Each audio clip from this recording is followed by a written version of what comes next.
Assalamualaikum warahmatullahi wabarakatuh. Oke, kita lanjutkan saja ceritanya. Bab 393 agak sulit, suara indah, penampilan tiada taraf, dan sikap intim mengirimkan sinyal kuat kepada Song Yan. Wajah Song Yan menjadi sedikit pucat. Saat ini, dia memiliki banyak gambaran di benaknya. Dia bisa menebak bahwa Chu Chen memiliki latar belakang yang luar biasa. Kata-kata pertama wanita berbaju putih berarti bahwa wanita berbaju putih itu adalah seseorang yang dikenal Chu Chen sebelum dia bertemu dengannya. Tunangan, Song Yan merasakan angin sangat dingin malam ini. Bagaimanapun, Chu Chen mengambilnya sendiri. Mungkin dia ingin kembali ke tempat miliknya. Song Yan mengerutkan bibirnya dengan ringan, tiba-tiba menyadari bahwa dia tidak bisa kehilangan ketenangannya. Dia memaksakan senyum dan berjalan ke depan. Song Qiu telah memperhatikan Song Yan setelah turun dari mobil, dan secara alami memperhatikan perubahan halus di wajah Song Yan, dan dengan cepat berkata, "Saudari, cepat datang. Ada tamu terhormat yang datang malam ini." Pada saat ini, Chu Chen juga berjalan mendekat dengan senyuman di wajahnya, meraih tangan Song Yan, dan tampak sedikit terkejut. Nangong Yun juga melihat Song Yan. "Saudari Jun, istriku." Song Yan memperkenalkan dengan sungguh-sungguh. "Kakak Jun." Song Yan tercengang. Apakah dia saudara perempuan Chu Chen? "Kakak, adik peri adalah majikan kakak iparku," Song Qiu dengan cepat menambahkan. Wajah Song Yan yang polos dan cantik menunjukkan sedikit keheranan. Dia tidak pernah menghubungkan wanita berbaju putih tak tertandingi ini dengan Tuan Chu Chen. Ketika dia memikirkan adegan yang baru saja dia bayangkan, Song Yan sedikit malu dan bingung. Dia tidak tahu harus memanggil apa dengan nama Nangong Yun. "Sama seperti Chen Chen, panggil saja aku kakak Jun." Nangong Yun tersenyum cerah, melangkah maju, menepis tangan Chu Chen, lalu meraih tangan Song Yan. "Yan, kamu cantik sekali. Chen Chen sangat beruntung bisa pergi." "Chu Chen," pipi Song Yan dengan cepat berubah merah. "Kakak Jun, kamu bahkan lebih cantik." Setelah kedua gadis itu saling memuji untuk beberapa saat, mereka tiba-tiba menjadi akrab satu sama lain dan meninggalkan Chu Chen ke samping. Nangong Yun mengambil gelang dari pergelangan tangannya dan menyerahkannya kepada Song Yan. "Ini pertama kalinya kami bertemu denganmu. Kakak Jun tidak punya apa-apa lagi untuk diberikan padamu. Itu hanya gelang. Pakai saja." "Bagaimana ini mungkin?" Song Yan berbicara dengan tergesa-gesa, dan akhirnya memakainya atas desakan Nangong Yun. Nangong Yun memegang tangan Song Yan. Saat ini, dia memikirkan Chu Chen dan mengangkatnya di depan Chu Chen. "Chen Chen, kamu tidak bukankah tangan Yan terlihat sangat cantik dengan gelang ini?" "Ini sangat indah." Chu Chen mengangguk. Gelang ini tidak hanya cantik, namun hanya Chu Chen yang mengetahui asal-muasal gelang ini. Keterampilan aneh yang terkandung dalam gelang itu, dan formasinya saja, setelah dipicu, sudah cukup untuk menahan serangan penuh dari master seni bela diri manapun. Dapat dikatakan bahwa selama Song Yan tidak mengambil inisiatif untuk mengambil gelang itu, bahkan ahli seni bela diri pun tidak akan pernah bisa menyakitinya. Ini adalah hadiah yang luar biasa. Beberapa orang masuk ke aula, mengetahui bahwa Tuan Chu Chen akan datang, dan para tetua keluarga Song juga keluar. Song Changking secara pribadi membuat teh untuk menghibur Nangong Jun. Nona Jun, silakan minum teh. Nona Jun adalah apa yang diminta oleh Nangong Yun agar mereka menyebut diri mereka sendiri. Nangong Yun tersenyum dan mengangguk. Kamu tidak harus sopan, Pak Tua. Saya keluar kali ini hanya untuk melihat Chen Chen dan menyelesaikan salah satu masalahnya. Mendengar ini, Chu Chen teringat dan dengan cepat berkata kepada Song Qiu, Xiao Qiu, pergi dan panggil Xiao Mo dan Yang Xiao Jin kemari. Luka di wajah Yang Xiao Jin, mata Song Yan tidak bisa tidak bersinar. Chu Chen berkata bahwa hanya ada 2 orang di dunia yang dapat menyembuhkan Yang Xiao Jin, dan salah satunya adalah Sister Jun di depannya. Nangong Yun mengambil cangkir teh dan berkata, saya akan mengambil teh daripada anggur sebagai ucapan terima kasih kepada Anda semua karena telah menjaga Chen Chen selama 5 tahun terakhir. Semua orang di keluarga Song buru-buru mengambil kacamata mereka. Meski mereka tidak mengetahui kemampuan Nangong Yun, mereka bisa melihatnya dari kemampuan Chu Chen. Di luar aula, Zhang Yongguo baru saja mengumpulkan berita terbaru dan buru-buru mendekati aula. Tuan Muda Chu, Zhang Yongguo tampak serius. Ada berita dari Yang Cheng. Suara Zhang Yongguo tiba-tiba berhenti, dan matanya tampak melotot saat dia melihat ke arah Nangong Yun, yang duduk di sebelah Chu Chen. Rasanya seperti disambar petir. Peri Juni, 9 misteri dan 9 meridian, 9 sosok yang berdiri di puncak dunia seni bela diri. Dia benar-benar muncul di keluarga Song malam ini. Berdebar, Zhang Yongguo tidak bisa mengendalikan kakinya. Saya pernah melihat Peri Jun. Nangong Yun sedikit terkejut. Dia tidak mengenal Zhang Yongguo. Dia memandangnya dengan ringan, melambaikan tangannya dan berkata, bangun dan bicara. Adegan ini mengejutkan Song Changking dan lainnya. Itu adalah Tao Zhang. Dalam 5 tahun terakhir, keluarga Song mengandalkan metode ajaib Tao Zhang untuk hidup kembali. Tetapi pertama kali Dao Chang Zhang melihat guru Chu Chen, dia secara refleks berlutut.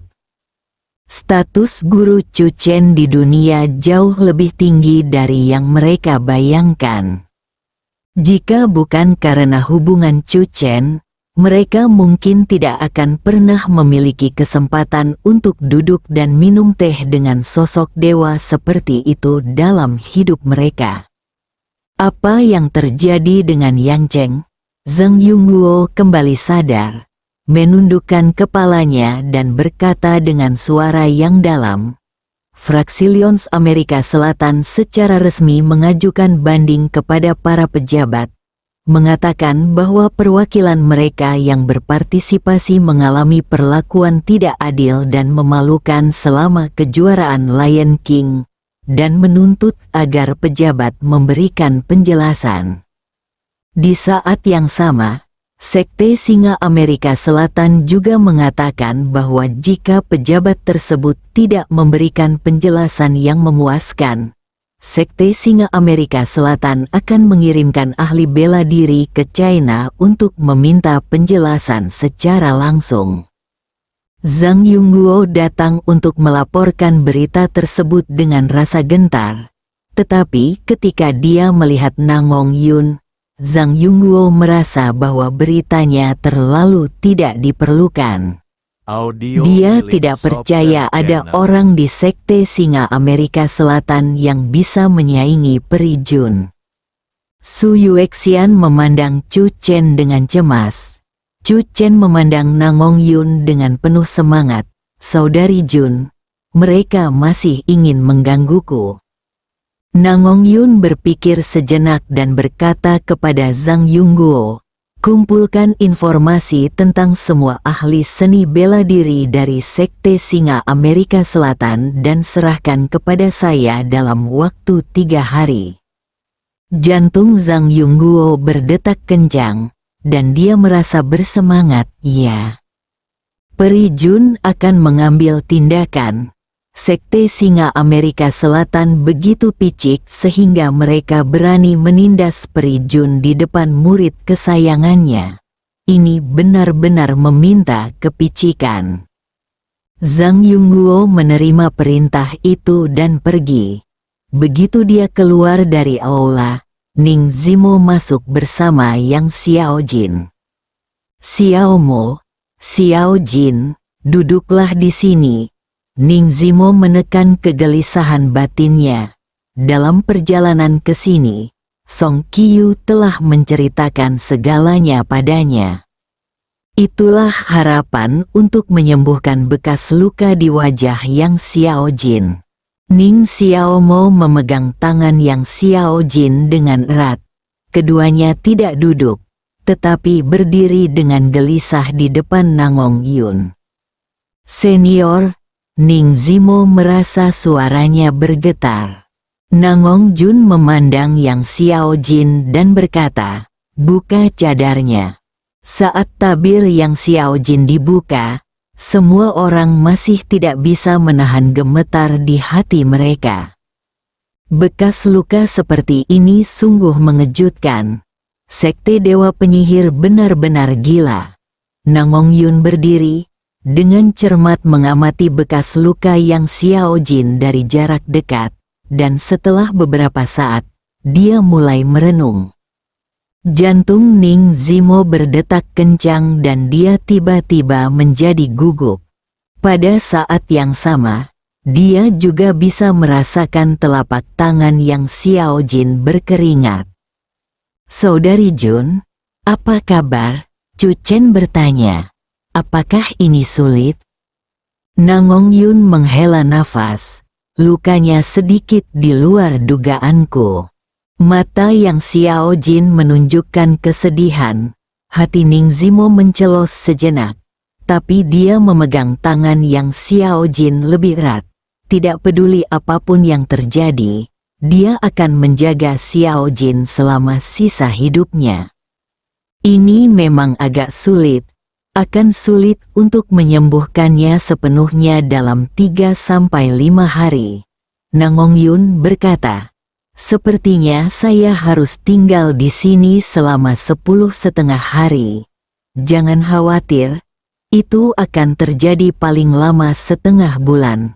Gadis ini, bekas luka di wajahmu akan hilang tanpa bekas. Bab 394 Requiem Aula Villa Sunyi. Setelah sekian lama, Ning Zimo kembali sadar. Bibirnya bergetar, matanya dipenuhi rasa tidak percaya, dan tangannya gemetar tak terkendali karena kegembiraan. Apakah yang dikatakan senior itu benar? Jangan khawatir, Xiao Mo. Chu Chen tersenyum. Sister Jun selalu pandai dalam apa yang dia lakukan. Tubuh Yang Xiaojin juga sedikit gemetar, dan matanya menjadi kabur. Tidak ada gadis yang tidak peduli dengan penampilannya, terutama dalam kasus Yang Xiaojin. Dia bermimpi untuk menyembuhkan bekas luka di wajahnya. Bekas luka di wajahnya menghilang dalam waktu setengah bulan, dan Yang Xiaojin merasa seperti sedang bermimpi.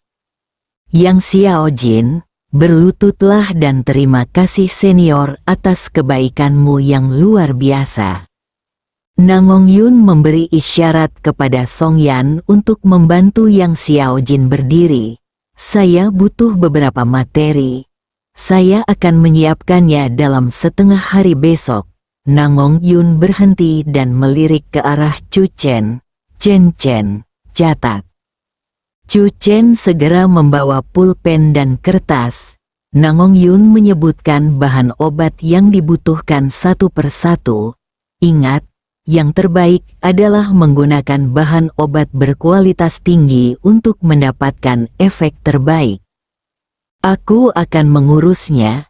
Ning Zimo dengan hati-hati mengambil kertas yang mencatat bahan obat dari tangan Chu Chen dengan ekspresi tegas.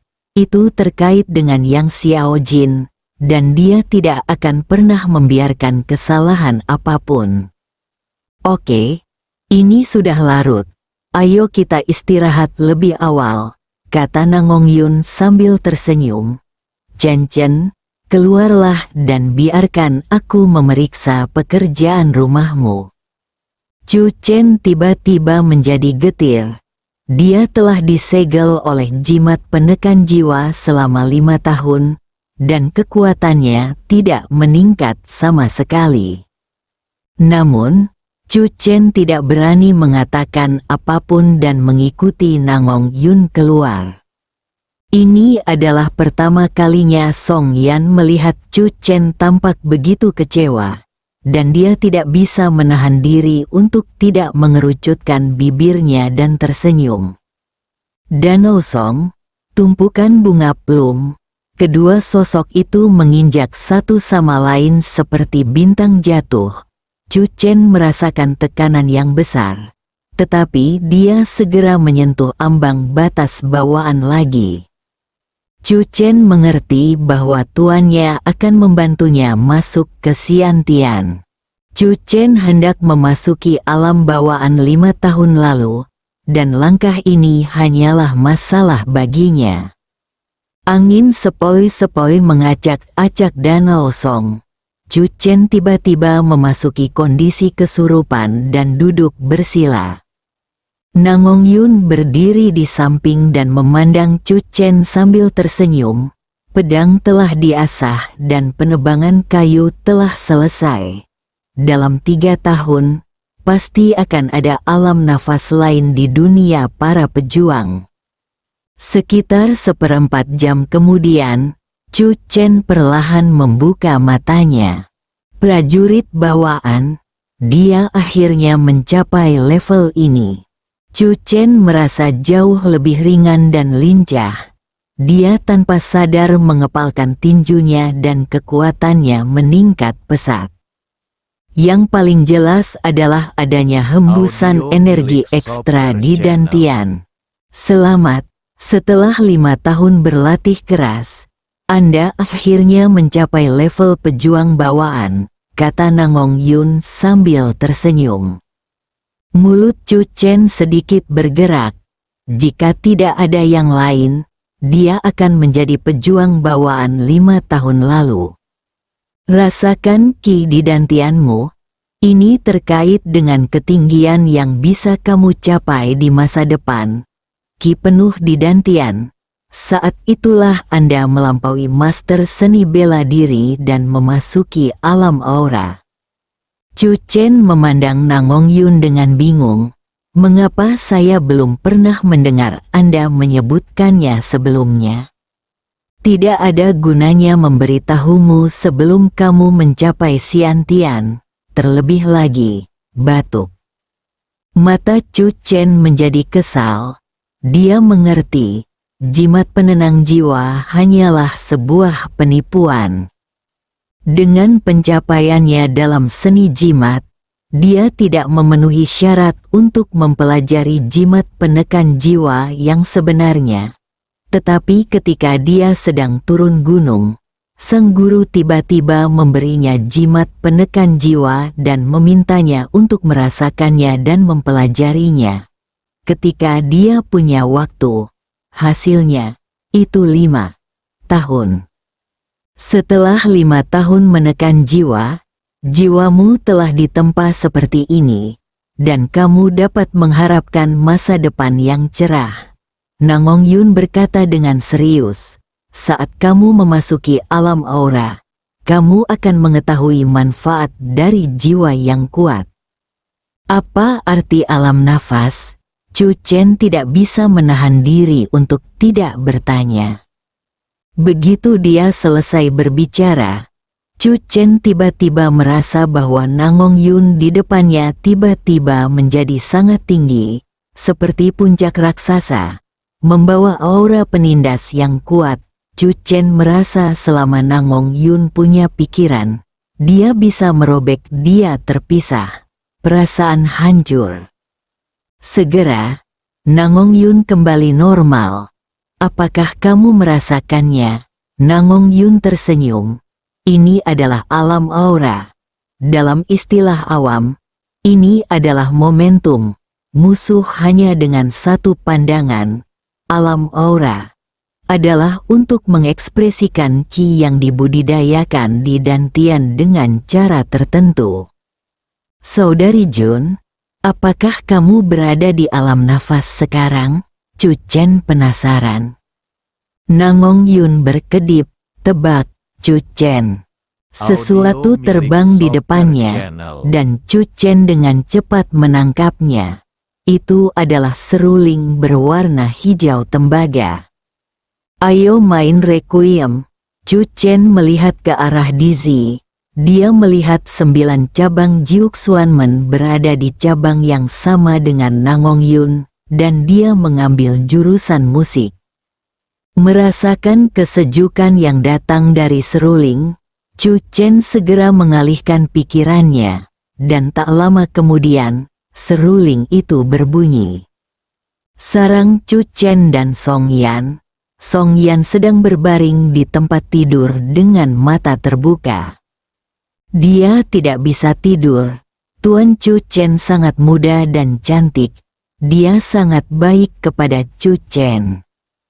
Besok adalah hari di mana obat Bei Chen secara resmi dipasarkan, yang tentunya akan berdampak besar pada pasar obat Canceng. Gelang pemberian Suster Jun sangat indah. Song Yan sedang memikirkan segala macam hal di kepalanya. Tiba-tiba, suara seruling terdengar di telingaku. Song Yan mengira suara seruling itu cukup menyenangkan pada awalnya. Mengapa tiba-tiba ada suara seruling di tengah malam? Namun, lambat laun, rasa kantuk menghampirinya. Dan Song Yan juga merasakan kelopak matanya semakin berat, dan pikirannya kacau. Setelah menyelesaikan lagu Requiem, Chu Chen memandang Nangong Yun dengan sedikit gelisah. Meskipun memasuki level prajurit bawaan memberinya pemahaman yang lebih dalam tentang bermain Requiem, bagaimanapun juga, dia tidak mempraktikkannya selama 5 tahun dan sedikit berkarat. Nangong Yun memandang Chu Chen sambil tersenyum dan berkata, "Ulurkan tanganmu." Chu Chen mengulurkan tangannya. Nangong Yun mengambil seruling itu dan menepuknya. "HMPH, mari kita lihat apakah kamu masih berani bermalas-malasan." Lakukan lagi. Setelah lagu itu, terdengar suara tos lagi. Setelah mengulanginya beberapa kali, Nangong Yun merasa puas dan berkata, "Tidurlah kembali. Sejujurnya, saya sudah lama tidak mengalami kecanduan guru sejak Anda turun gunung selama 5 tahun." Chu Chen, dia tidak berani bertanya lagi dan bergegas pergi. Sister Jun jelas sedang mempermainkannya. Keesokan paginya, Song Yan membuka matanya, duduk, dan menatap dirinya sendiri. Ketika dia bangun, Song Yan merasa kondisi mentalnya sangat baik. "Aku bolak-balik dan tidak bisa tidur tadi malam." Tapi kemudian suara seruling misterius terdengar. Suara seruling memiliki efek menghipnotis. Song Yan tertegun. Setelah bangun dan mandi, dia melihat pintu kamar Chu Chen masih tertutup di pintu. "Chu Chen, bangun."